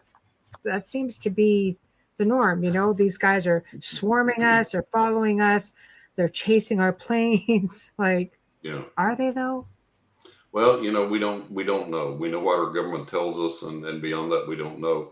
But what I was going to say before the break on, there's a podcast that I've been on, and these guys do the big phone home after ET phone home. Right. So it's the big phone home. They've done a couple of them now, and on the latest one, they had a congressman from Tennessee on there, and he said, look, it ain't Earth technology. It's not ours. Right. And of course, he's privy to the classified report that, we wish that we could get. Right. And everybody that's privy to that's like, oh my God, it reads like a science fiction novel. We're like, oh, Jesus, release it, would you? So anyways, this congressman from Tennessee said that he believes that the government made a minor mistake in releasing even that little, 9 pages, even that little report to the public, because it's like a little chink in the armor, and they made a mistake doing that. And he said, if we will push now harder than we've ever pushed before, that we can exploit that, and we may finally get some full disclosure. And he said, if we do not push, then the government's going to fix that chink, seal it up, and give us another 4 or 5 years of the pablum that we've already been fed, and we're going to lose our opportunity, and that's going to be it. I agree and I don't agree, only because, like I say now, with the public being out there having their own experiences, they're reporting their experiences. I can only imagine how many don't report. they're posting it all over social media. You see private videos and photos all over the place, But the problem how do is, you back away from something like that and try to well, cover it up? How do you stop the public from doing it? very easily, because if it doesn't have official government stamp, official government approval, and official government recognition, there's a vast majority of Americans that are going to go, see, ain't nothing to it. If there was, the government would be all over it. Because they don't want to maybe acknowledge it. Maybe there is a Yeah, fear. Because yeah, it is. the Yeah, most people can be like, that's pretty compelling. We can make up our minds for ourselves. Like mhm, that's sort of hard to explain. Not that they're going to believe it 100%, yeah. but I would think that it would certainly open their eyes, and the power of Well, suggestion, make them some people explore it it a bit does, more. but some people it doesn't. I mean, there are still so many people that make fun of psychics, and they make fun of paranormal experiences, and they Hmm. make fun of True. UFOs. And then there's the fear factor. I remember I went to, excuse me, I went in 1998 in Roswell. They had this Alien Encounter 98. Right. And I went and gave psychic readings there. And Stanton Friedman was there. I got to see him lecture in person, which was awesome. And one morning I decided I'm going to go see the Roswell UFO Museum. You can't go to Roswell, not see the UFO Museum. Of course. So I got up early and went, and it wasn't open. So I'm peeping through the windows and standing out on the sidewalk, just walking back and forth, waiting for it to open. Not much foot traffic, not many people around. And this lady comes walking down the sidewalk, and she nods to me, and I nod to her, and we say hi. And she stops, and she said, "Waiting to see the UFO museum." I said, "Yeah, not open yet. I'm sitting here waiting to go. It looks pretty exciting." She goes, "Oh," she said, "Is this your the first time at the museum?" And I said, "Yes, ma'am." I said, "It is." And she said, "Do you live here in New Mexico?" I said, "No." I said, "I was born in Carlsbad, oddly enough, and have never been back. Never lived here. My family moved to Texas. I grew up in Texas, and so I'm back here now, but I've never lived here, and this is my first time to Roswell." She goes, "Oh, well, why are you here? What do you do?" I thought, "Oh boy, here it comes. Now There we go, Inquisition. I'm going to be labeled a wacko here." So, I said, "Well, I'm a psychic, and I'm giving readings at Alien Encounter 98." And she looked at me and she goes, "So you'll believe me then?" And I'm like, "Oh, okay, what's coming now? What's coming now?" And she said, "When my brother and I were young, when we were kids, we were outside playing in the yard, and we saw the UFO come over and crash." And I was like, "Lady, you have got my attention." Right. So she said, "We knew it wasn't a plane. We knew it wasn't a helicopter. We knew it wasn't a blimp. We knew it wasn't a weather balloon." She said, "It was obviously a UFO. We saw it very clearly. And from the way that it moved as it went through the air, we could discern that it was in trouble of some kind. And then we saw it go off over in the distance and crash." And I was like, "Holy God, thank you for sending me here this morning. This is one of the greatest things ever. I've got It's an even better than the eyewitness." museum. Yeah, I've got an eyewitness account to the Yeah. crash. My God, thank you guys. So we talk a little bit more, and I said, "Why aren't there more people like you that were eyewitnesses coming forward with this compelling story?" And she said, "Let me tell you what happened." She said, "There were people from the military, people that we presumed were military, people we thought might have been from the government, people we didn't know where the hell they were from. And basically they would come to us and go, 'If you tell anyone about this, your bones are going to be found out in the desert.'" Wow. Yeah. That's harsh. And if you read back from many of the accounts of the Roswell experiences, they were told this. They all received these threats. And she said, "If you were someone that was like, well, bring it. I don't care. I'm not afraid of you. Didn't matter about you. But if you had family, if you had kids, you didn't want them hurt. So you would shut up. You would be quiet." True. And so she said that was the overriding atmosphere that we experienced here in Roswell during that time.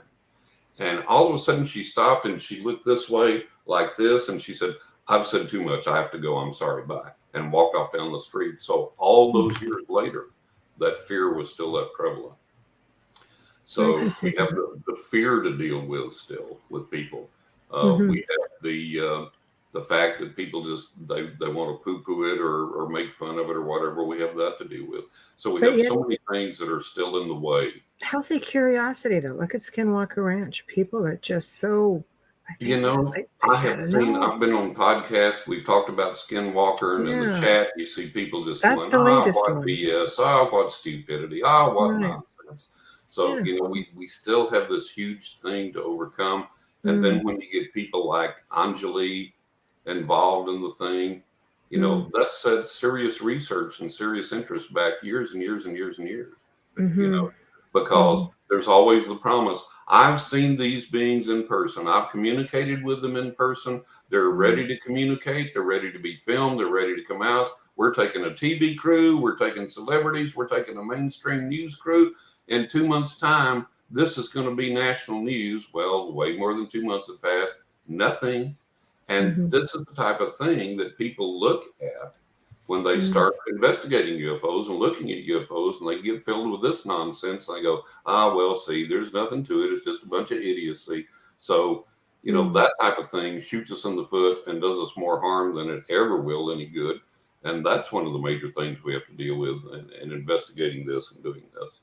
So it's better to investigate it silently and come up with the findings and then share it. And you find it would be just more credible. Yeah.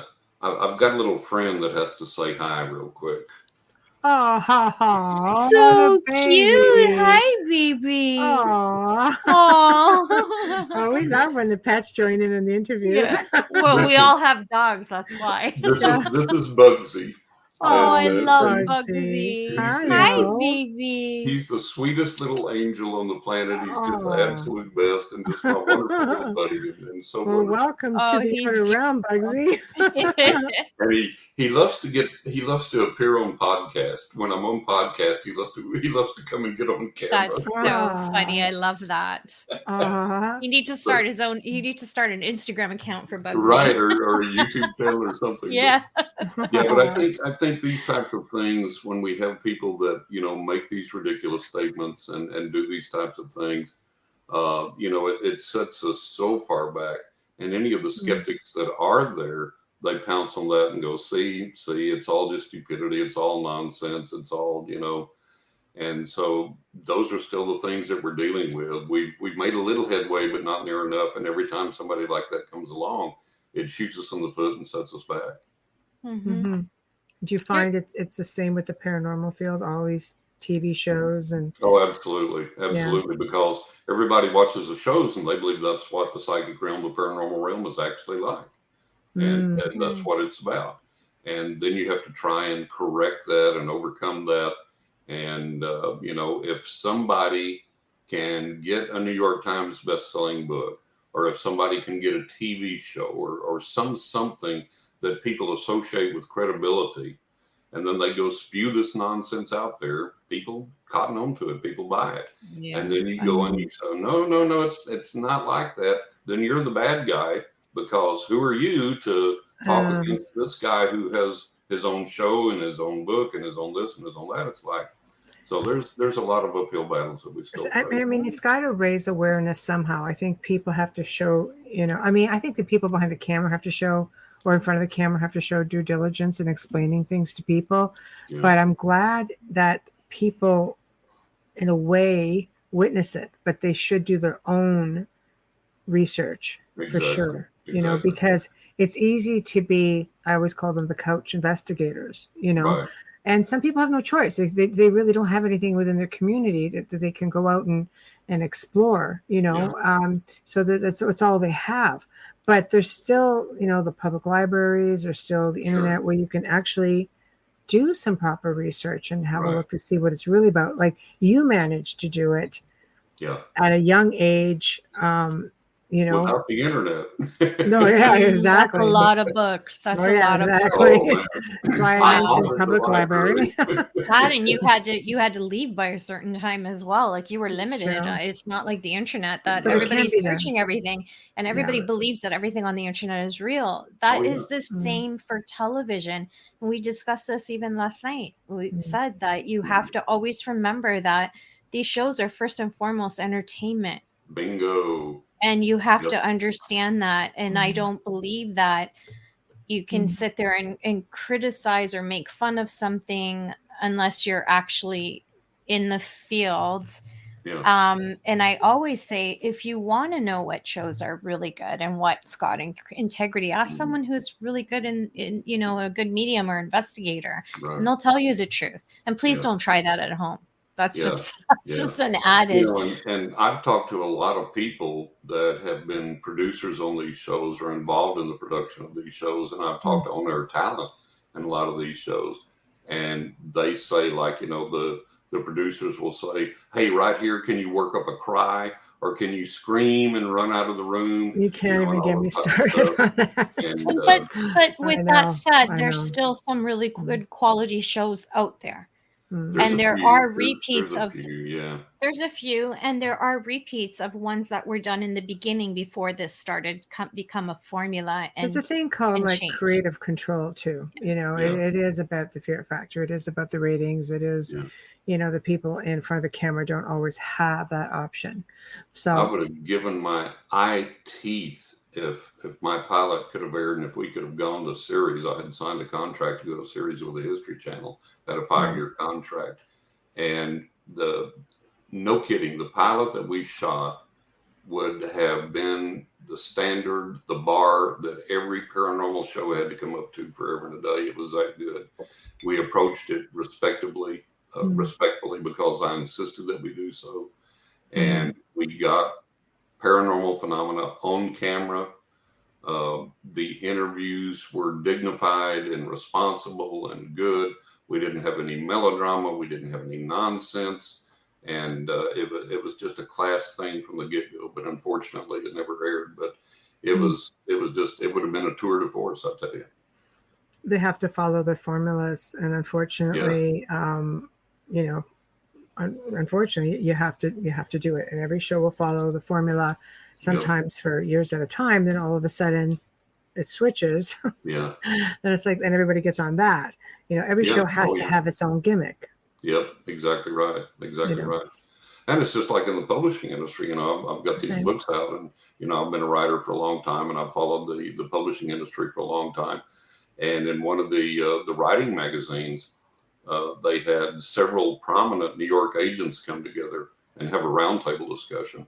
And they said, "Look, we're all looking for the next, Water for Elephants or whatever. We're all looking for that book. We don't care what else is out there. We don't care how talented you are, how original you are. It's the formula. This is what's selling, and that's what we're looking for." And it's ridiculous. It's just crazy. But that goes back to the whole thing being a bottom line industry. And, used to, when you were a writer, the publishing companies, the editors and everybody would get together and develop you and invest in you. And they wanted you to produce several books for them, and each one get better and better, and each one sell more and more, but they wanted the quality of the material. And nowadays, what people don't know is that you can have a bestseller with a publishing house and your next book be dropped. Nope, you're out of here. That's it. We're in the digital age. It's a little bit different. Like, I'm still old school where I need to hold a book in my hands and I love the smell of it, and I collect old antique books. But I think it's our generation kind of thing too. And now everybody's on Kindle. And so they just want them popped out like crazy because people will buy like 10 at a time. Stolen too. Like, we know people have had their books stolen, just show up on Amazon under a different cover, but it's the exact same. Right. You have to really be careful now. It's just like the work isn't even their own, and your credit for your story is going elsewhere. Exactly. Yeah. It's like, it would make a great movie, and then somebody else gets it. Yeah, exactly right. You have to copyright everything, and even then, it doesn't really save you. Even then, it doesn't really protect it, right? Yeah. I know. So, I don't know. I think that the work you do is really important, and I hope that the journey continues for you. Is there something that you're looking that you might want to branch out to with respects to investigating? Like, I know you talk about doppelgangers. Right. Those are always interesting. A lot of misconceptions about What Doppelgangers those. is are very the story interesting. on them? Do you die because you're seeing one? Like, what is No, the story? no, No, you don't. I've never that's seen one, Because so I don't know. that I've could be seen dimensional several, and I'm too. still here, so I'm okay. Right. But let me tell you the most interesting doppelganger I saw. And this one is interesting because it involved a doppelganger car as well as a doppelganger person. Oh, that's crazy. I was Wow. dating this lady that was very pretty and very flashy, very, very unique in appearance. And she had this unique car, and she had this decoration in this car so that if she were to park in a parking lot and couldn't find her car, if there was another similar car or whatever, she could look for that decoration in her car and find her car. So I was out one morning, I guess about 8 o'clock, and I'm going down the street there in town back when I lived back in West Texas. And in the distance, I see her car coming, and I'm looking really closely. And I said, okay, that's got to be her. What in the world is she doing out this early? Because she just didn't get out that early. And it gets closer, and I said, I'm sure that's her. It's got to be her because she has this unique appearance, unique silhouette or whatever, if you will. And as it gets a little bit closer, I look, and sure enough, it's her. It's her car. There's her decoration in the car, everything. So I begin to wave and flash my lights, and she doesn't respond. And I'm like, well, what in the world? And she gets closer, and I'm waving, and I'm flashing the lights. And she gets close enough that beyond any shadow of a doubt, it's definitely her. No question at all. It's definitely her car. There's definitely the decoration in the car, the unique decoration in the car. Absolutely no doubt whatsoever. And so I'm like waving frantically and flashing the lights, and she's just staring straight ahead. And as she gets close enough to me that she's almost parallel, I look over at her, and she has the strangest, oddest expression of any human being I have ever seen on her face. And I'm like, what in God's name? And she's just like gripping the wheel and just going down the road and never looks over at me, staring straight ahead. And I'm like, what in God's name? So I thought, well, I'll call her phone, leave a message, and bust her chops and say, hey, what's the deal here? Right. So I dial her number, and 2 rings go by, and she picks up. And I'm watching her in her car in my rearview mirror going down the road as she answers the phone. And I'm like, what in God's name are you doing home? And she goes, well, idiot, where else would I be? I live here, don't I? And I was like, oh my God. And I'm talking to her, and I'm watching her in the car go down the road in the rearview mirror. I'm still seeing it. I'm like, holy cow. That's so creepy. We talked about that, and I told her, I said, well, this is what just happened. And she's like, oh my God, well, we'll talk about it later when you come over. And we never could assign any meaning to it. Neither one of us could ever figure out what's your explanation for a doppelganger? Interdimensional, parallel dimensions, multiverse. I don't know, but to see this physical manifestation of not only her, but her car. Yes. That was just, so yeah, of all the doppelgangers I've experienced, that was the most weird one. That was the strangest. So you've experienced more. This is like a normal thing for you, or what? I've seen several others. But I'll tell you one of the most fun things. This will give you some chills. This was really creepy. I had this buddy of mine. He's on the other side now, and I'm an artist and a photographer, and he was an artist, and that's how we first met. And then he came to find out that I was a psychic, and so on and so forth. And we were drinking buddies. We'd go to the bar, and we had this nickname of the Toxic Twins. People go, oh, here come the Toxic Twins.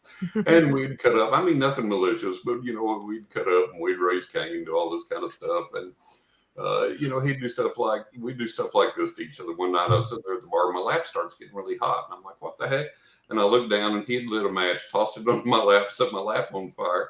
I had to find a glass of water and douse my lap to turn the fire out. And he looks over at me and goes, So this is how we were with each other, And so he would go home, I'd go home, and I'd call him, and I'd say, hey, man, how you doing? You make it home okay? You watching TV? Gonna go to sleep soon? Blah, blah, blah. And so we'd hang up, and I'd time it for like half an hour until I knew he was asleep, and then I'd call him back and wake him up. and blather at him till he cursed me and hung up on me. So that was just kind of the banter we had. That was just kind of the relationship we had. So this is back, obviously, before cell phones. I had a cordless phone with a speed dial. The numbers were programmed in. So I we had gone home, and I called him up and, how you doing? And said good night, and set my timer while I'm watching TV on my watch, set my timer, and I'm like, it goes off, and I'm like, okay, now I'm going to disturb him. So I hit the speed dial number for him that I had just used on that phone 30 minutes earlier. And the phone rings, and this woman answers, hello. And I'm like, well, what's going on here? I know I hit the right button. I just used this button to call him. And I'm like, oh, I'm sorry. I said, is Bill there? And this should have been my clue, because she said, there's no Bill over here. And I was like, ooh, that should have been my first clue. There's no Bill here, but there's no Bill over here. Oh. And I said, well, ma'am, I'm sorry. I said, I was trying to call Bill, and I used the same number. I just called him a minute ago, and I'm kind of stammering. I'm confused, and I'm like, is this such and such a number? And she goes, this is John Russell, isn't it? And I'm like, holy friggin' cow. And I'm like, well, yes, ma'am. And I said, I'm sorry, but I don't recognize your voice. I said, who is this? And she goes, so this is John Russell. And I'm like, well, yeah. I said, yes, ma'am. But I said, are you at Bill Nunn's? I tried to call Bill, and I don't recognize your name. I'm sorry. I don't recognize your voice. And how do you know who I am? Who is this? And she goes, so this is John Russell. And I'm like, we've established that. Yeah. I said, well, yes, ma'am. But I said, who are you? What's your name? And she goes, I'm very tired now. I'm going to go to sleep. Good night. And hung up. And I'm like, oh, no, you don't. So I grabbed the phone. I hit the exact same button, and I get Bill. Oh, come on. And I said, he Bill, didn't play a joke on you. No, I said, Bill, I said, I have to ask you a question. I said, between the time I called earlier and now, did your phone ring? Mm-hmm. No. And I said, Bill, please, honest to God, I'll tell you tomorrow why, but be honest with me. Is there a woman there with you now? No. And so I asked him a few more questions. He thinks I've gotten way too drunk. He said, okay, John, we'll talk tomorrow. And I'm like, holy cow. So I hung up. So in trying to make sense out of that, I could come up with two things. His wife had died before he had.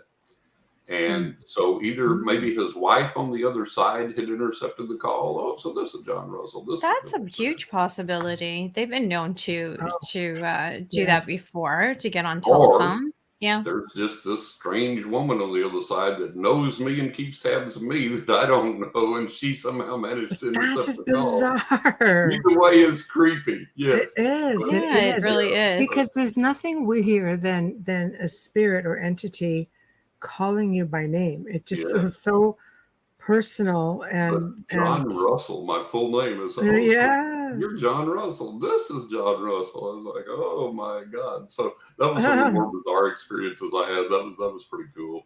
Oh my gosh. That's my life. That's how I go through life. Yeah, no kidding. That's fascinating. That's a book right in itself. Yeah. I'd be doing a book on doppelgangers because it's just like way out there. My gosh.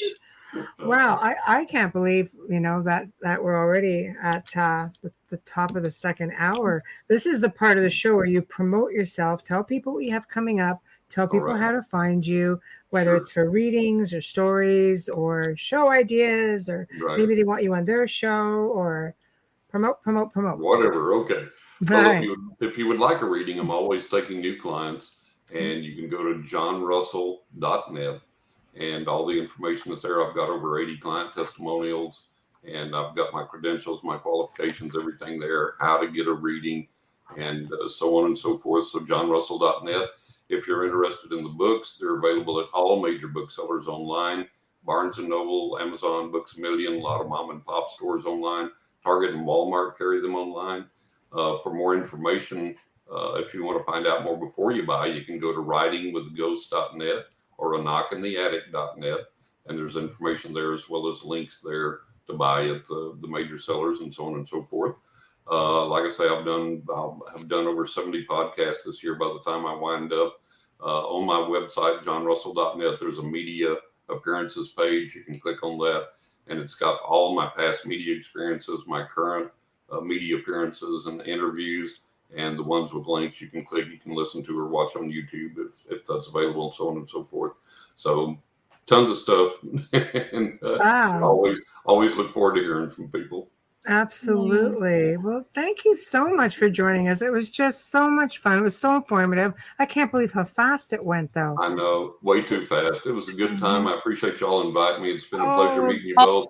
We'll It's been a do it pleasure and again. an honor for us. Thank you. Yeah, we booked months Love ahead, hearing as you had to wait, but we will definitely bring you back on again in the beginning of the new year. Love to. Yeah, we haven't scratched the surface. We can talk about a lot more. I like that. Yes. I like that. That would be a lot of fun. You have a radio voice. Oh, thank you. Thank you. Exactly. So thank you. Thank you for Thank joining you us. guys. I appreciate it very much. Thank you It's been so fun. much. Stay safe Thank on you. your We can try. travels. Will do. Thank you so All much. Thank you.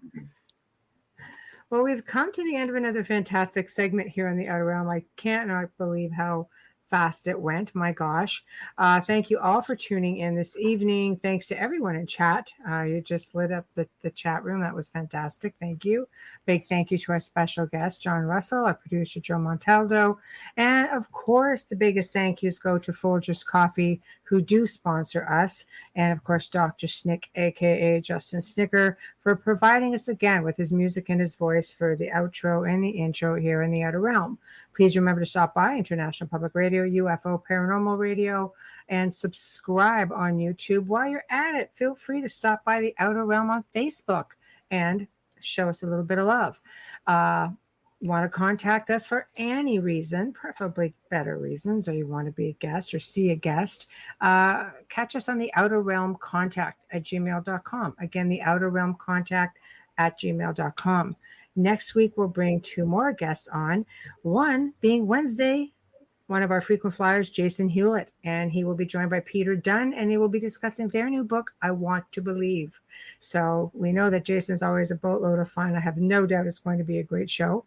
And Thursday night, of course, keeping up with Spooky Month, welcomes for the first time Mr. Vince Wilson, and he will be discussing different aspects of what he does within the paranormal. So until then, Amelia and I thank you. Have a fantastic and safe weekend, and we shall see you next week.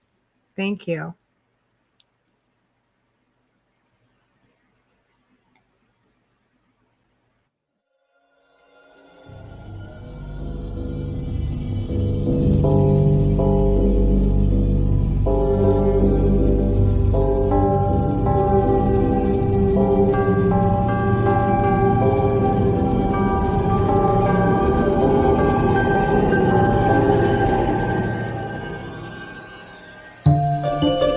You have been listening to The Outer Realm with Michelle Desrochers and Amelia Pisano, airing live every Wednesday and Thursday evening, 9 to 11 p.m. Eastern, 8 to 10 p.m. Central, on the United Public Radio Network, 105.3 FM in New Orleans.